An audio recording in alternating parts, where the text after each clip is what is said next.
Tudo bom, Zé? Boa tarde, seja bem-vindo ao nosso Olha, Jornal da Fórum. pô, é sempre uma satisfação estar com vocês. Boa noite, Ana. Boa noite, Yara. Boa noite, nossos queridos aqui inscritos. Enfim, nesse momento olímpico, né? É Cheio de verdade. acontecimentos olímpicos e paraolímpicos no pior sentido, né? Não é paralímpicos, não, é paraolímpicos, né? É verdade. Olha só, Zé, só fazer um breve apanhado aqui, olha, a China, na hora que eu tirei esse print aí, tá? Porque tá na home da Fórum, tá, gente, esse quadro de medalhas, então é atualizado automaticamente, a gente tem aí a liderança da China. E o Brasil, ele aparece em 30ª colocação, com uma medalha de ouro, 3 de prata e 4 de bronze. Aí, gente, se tem algo que chamou a atenção, foi o duelo entre a Simone Biles e a nossa querida Rebeca Andrade. Aí o pessoal fica falando que elas são rivais, e aí tem um vídeo muito legal, que a gente vai mostrar sem som, que mostra as duas, inclusive celebrando depois do campeonato mundial, lá em. Eu esqueci agora onde que foi. Eu vou abrir aqui a matéria para trazer para vocês, enquanto o Gui passa aí o vídeo. Aí eu quero ouvir os comentários do Zé, ele contar para a gente aí o que ele está achando das Olimpíadas. Tá passando aí, Gui? Olha aí, ó, as duas dançando juntas. Esse daí foi durante fora dos ginásios, ó, Campeonato Mundial de Ginástica lá no Antuérpia, na Bélgica. Então, elas são as principais destaques da ginástica olímpica.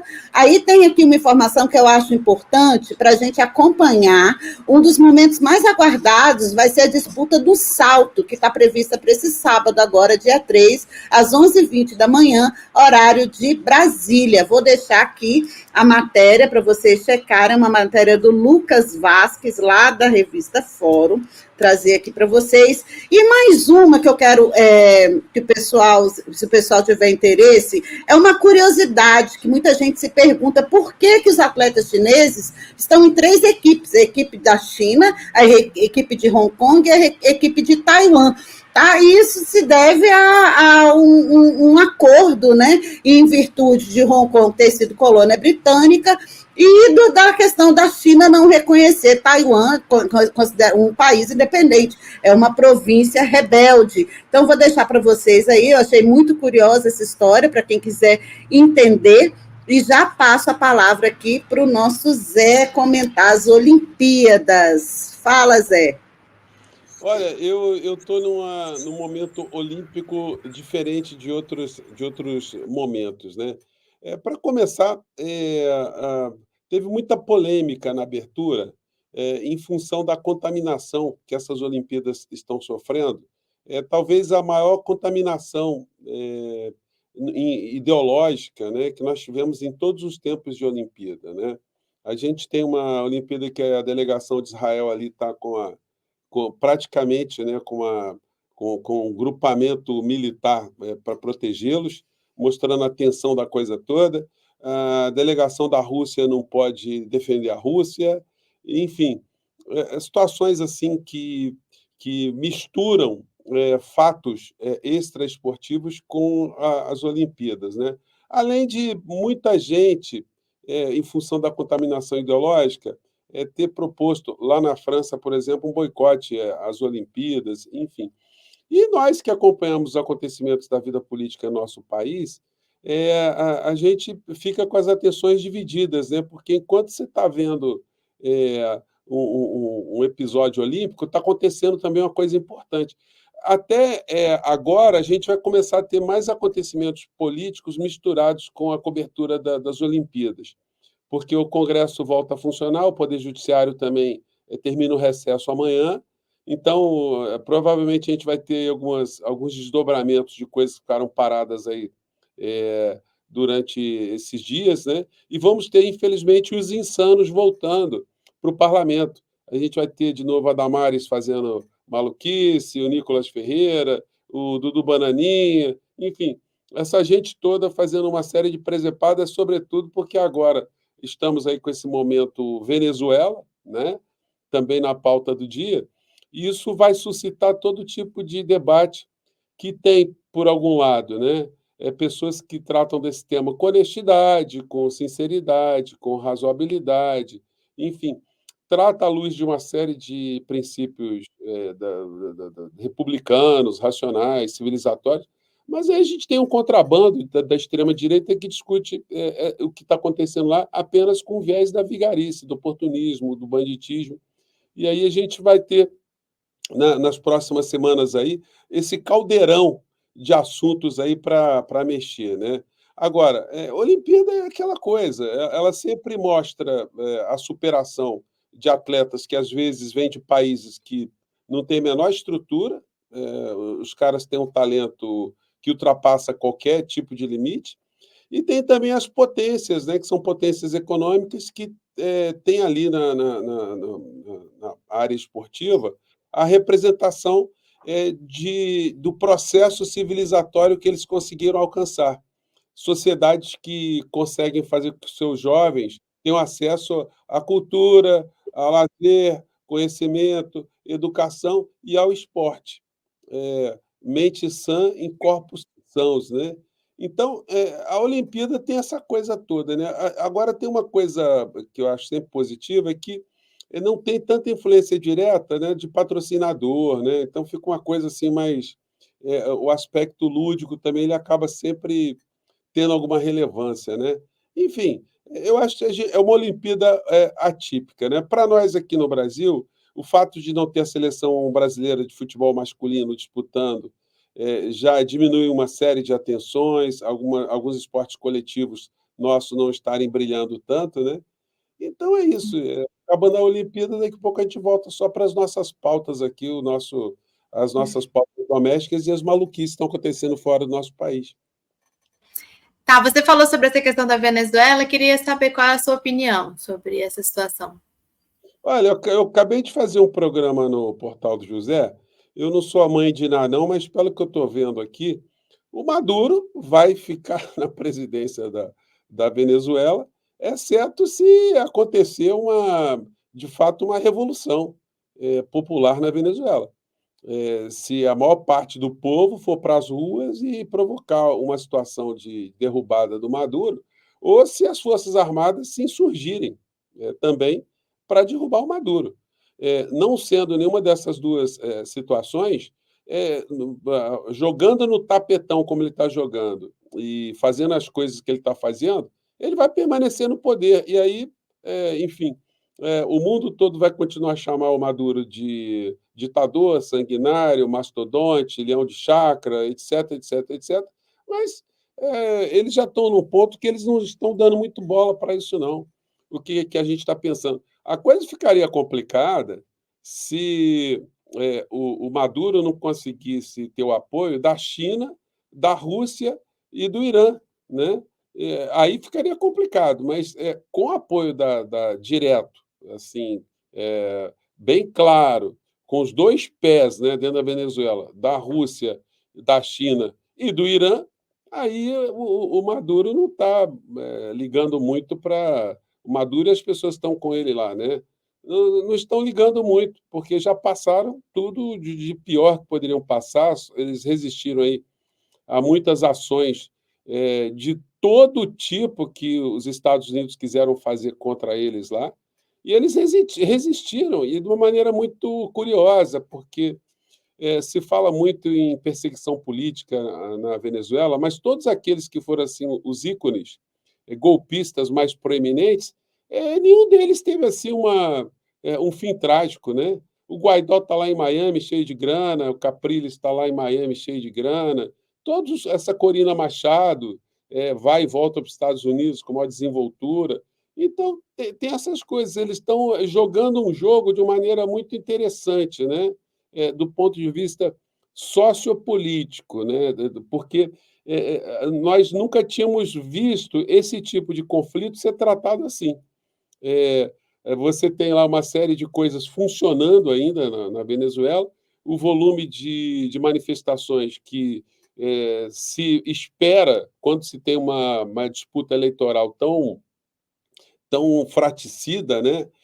De que se tivesse milhares, milhões de pessoas nas ruas, estão tendo fatos que estão acontecendo mais Por enquanto, eles são muito isolados e parece que, agora, sábado, o Maduro convocou aí chamou uma manifestação dos seus apoiadores, então a gente vai ter esse contraste de muita gente indo, para as ruas também para defender o Maduro, defender o governo, e um discurso curioso, porque ele o tempo todo ele fala em paz, paz, paz, né, uma coisa assim, muito curiosa. Tem isso dá material para muitas teses de doutorado aí, ah, aos montes, né? Zé, eu quero trazer aqui alguns comentários aqui do seu fã-clube, viu? Olha, aqui a gente tem o Zalmir Júnior, cá estamos, direto do portal do José.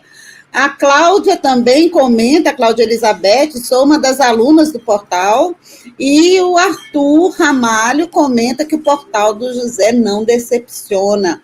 E aí, voltando aqui a um comentário sobre essa crise na Venezuela, o Gilson Goiana comenta que quem se precipitou foi a extrema-direita, que diz haver fraude sem antes haver terminado o processo eleitoral. Aí, eu quero trazer o nosso debate, a nossa conversa, Zé, aqui para o Brasil. Houve o anúncio hoje, feito pelo presidente Lula, né, do desemprego caiu no Brasil para 6,9%, o Brasil se aproxima do pleno emprego. Eu queria ouvir a sua análise sobre esse avanço, né, na área econômica. E aí aproveitar para fazer uma provocação aqui, eu acho que teve um comentário bem pertinente de um foronauta, como a gente chama, né, falando que, poxa, se a gente está quase em pleno emprego, como é que ainda tem tanto morador de rua? Diga aí, fala para a gente. Na verdade, é o seguinte, não só essa notícia, que é uma notícia que tem uma importância no plano econômico, ela é importante, como uma outra que também que foi ventilada hoje, né, que foi a manutenção da taxa de juros lá nos Estados Unidos, o que está forçando, dentro dessa lógica neoliberal que o Banco Central aplica contra o Brasil, contra o governo Lula, de se manter a taxa Selic em 10,5%, já anunciando que ela pode subir. 10,5% pode subir a 10,75% para 11%, sei lá. E isso é quase um aviso para o governo Lula de que ele vai ter muita dificuldade junto com a Haddad, porque se nós temos uma taxa de juros que fica mais alta, nós temos o atrofiamento de políticas econômicas aqui no nosso país, de crescimento econômico. A gente fica com o país atrofiado. E como eu comentei no nosso portal do José, que eu falei agora mesmo, nós temos um agente, né, infiltrado numa estrutura de Estado, atuando contra o governo, que é a figura do Roberto Campos Neto. Então, acho que o grande desafio e a grande contradição ao mesmo tempo é que o presidente da República ele pensa ser possível, dentro da lógica dele, agradar sempre o mercado e agradar, ao mesmo tempo, o povo brasileiro. E ele tenta fazer uma política sem se conflitar com esses interesses, né, de grupos que atuam na macroeconomia, no rentismo, no financismo. Então, outro dia, no pronunciamento do Lula, ele disse alguma coisa do tipo: mas por que, que as pessoas são contra o pobre ganhar um pouquinho? Deixa o pobre ganhar mais um pouquinho, deixa o trabalhador ganhar mais um pouquinho, né? Ele colocou uma coisa assim. Esse discurso é um discurso conciliatório, né? Porque numa economia onde nós temos um setor, né, uma classe social que é composta por um número muito pequeno de pessoas, mas concentra a renda majoritária do país, que determina uma série de agentes econômicos no nosso país. Enfim, e tem ganhos de uma maneira muito desproporcional à classe social majoritária do nosso país, que são de trabalhadores, profissionais liberais, enfim, pequenos comerciantes, pessoas que estão no subemprego, nos empregos mais fragilizados, né, vamos dizer assim. Enfim, é um discurso que não é um discurso de enfrentamento e de ruptura, né? É mais ou menos assim: ô, bacana, deixa aí o povo ganhar uma megalinha aí a mais, entendeu? E a gente seremos felizes para sempre. Então, isso é uma coisa para quem espera mudanças muito mais contundentes no nosso país, ele frustra expectativas, né? A gente passou um momento muito grande em que nós livramos o nosso país do inferno, né? Quando a gente consegue dar uma parada, uma embarreirada nessa extrema-direita bolsonarista, mas isso não significou que nós fomos direto para o céu, né? Nós saímos ali e nós estamos ali numa zona que poderíamos chamar a zona do purgatório. Estamos ali tentando ali puxar mais alguma coisa para o lado do que nós acreditamos ser o melhor para o nosso país. E aí, canais como os nossos aqui na internet têm uma importância muito grande, porque nós temos o dever de fazer crítica ao governo Lula, de fazer crítica a Haddad, de provocar o presidente Lula para que ele venha para as redes, ele dê muitas entrevistas, ele seja questionado. Por que não se enfrenta essa questão dos juros aqui no nosso país? Quem é o responsável? Quem são os responsáveis por isso? O que é preciso fazer? Será necessário uma mobilização popular? Ou seja, a mobilização popular não serve para absolutamente nada. A gente tem que aguardar a troca do presidente do Banco Central e torcer para que o próximo presidente do Banco Central seja uma pessoa alinhada e que tenha mais sensibilidade e que ajude a diminuir a taxa de juros. Enfim, são situações que nós todos aqui nas redes do campo progressista, a gente fica arremessado para o campo da especulação. A gente fica tentando adivinhar o que o presidente está querendo fazer. A gente fica tentando adivinhar o que o Haddad está querendo fazer. A gente fica tentando adivinhar qual é a correlação de forças. Quem é que está puxando o que para qual lado? O que Arthur Lira coloca como uma chantagem ou não, o que o Pacheco coloca como chantagem ou não.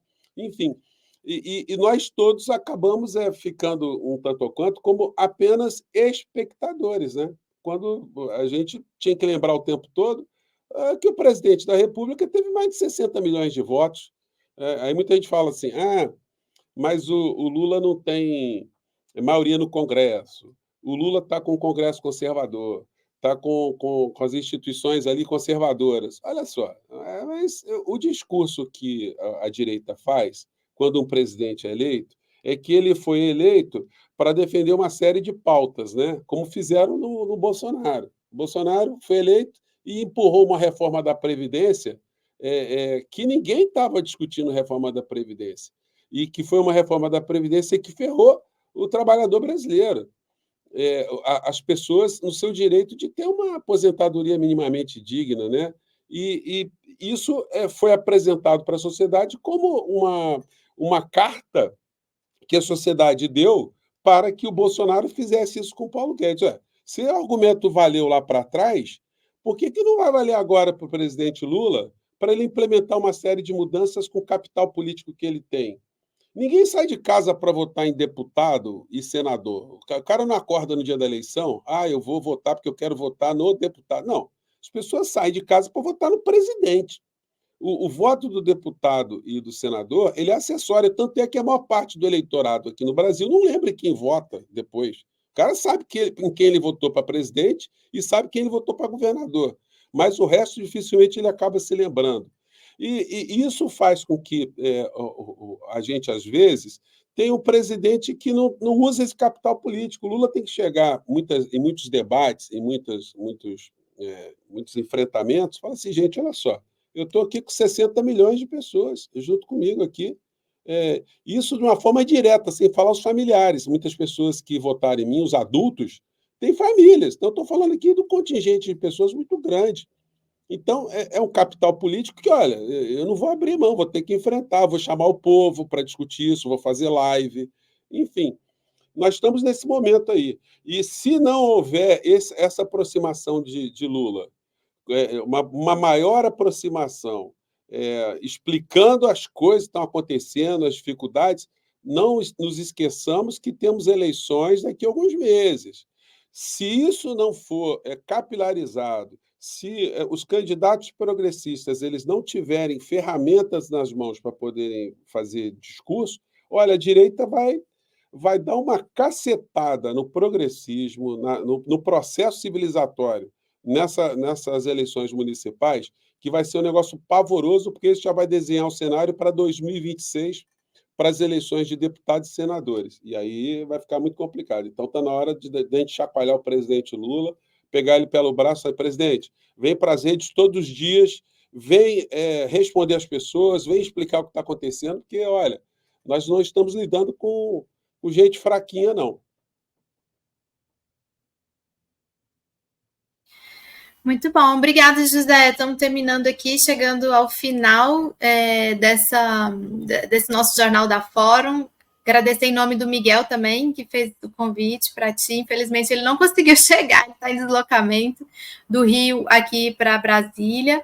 Se você quiser deixar algum último comentário de algo que esteja te mobilizando, né, nesses últimos dias, você falou da retomada do Judiciário, do Congresso, e um semestre eleitoral, né? Um semestre politicamente muito quente, né? O recado final, que é o seguinte: é uma campanha que eu estou fazendo muito no portal do José, é para que todos os canais progressistas, todos, comecem a pautar o assunto Procuradoria-Geral da República sob Paulo Gonet. Por quê? Porque sai do noticiário algumas coisas que não podem sair do noticiário e no esquecimento. Se a gente voltar alguns dias atrás, quer dizer, algumas semanas atrás, a gente vai lembrar que o ministro Alexandre de Moraes deu um despacho para o Paulo Gonet para que em 15 dias fale sobre o inquérito que a Polícia Federal concluiu, com mais de 2.040 páginas, que mostra que nós tivemos no nosso país uma orcrim de ladrões de joias. O senhor Paulo Gonet, ele já esgotou o prazo processual dele. O prazo processual dele se esgotou, mas ele ainda estava tendo o benefício do recesso do Poder Judiciário. Só que o Judiciário volta do recesso amanhã, nessa quinta-feira. Então, todos nós temos que fazer a pergunta para o senhor Paulo Gonet. E aí, doutor Paulo Gonet, o que a Polícia Federal apontou lá, que nós tivemos uma organização criminosa de ladrões de joias, está valendo ou não está valendo? O senhor vai dar uma de Augusto Aras, vai dar uma empurrada nessa história toda para algum canto, ou o senhor vai tentar restituir a credibilidade e a importância da missão institucional do Ministério Público, da Procuradoria-Geral da República? Então, eu estou fazendo a campanha para todo mundo sair pautando isso. Entrevistar o senhor Paulo Gonet, a gente conseguir gente da Procuradoria da República, para perguntar para essa galera: vem cá, inquérito da Polícia Federal que aponta ladroagem, que aponta banditismo, aponta orcrim, vale no Brasil ou não vale? A Polícia Federal é só de sacanagem, é só para ficar levantando história para fazer futrica. Então, esse é o recado. A gente colocar essas coisas em perspectiva aí para fazer com que as instituições funcionem como tem que funcionar, né? Falando isso, então, me despeço de vocês aí, agradecendo mais uma vez. Obrigada, Zé. Volte sempre. Obrigada pela companhia. Tchau, Obrigado. tchau. Tchau.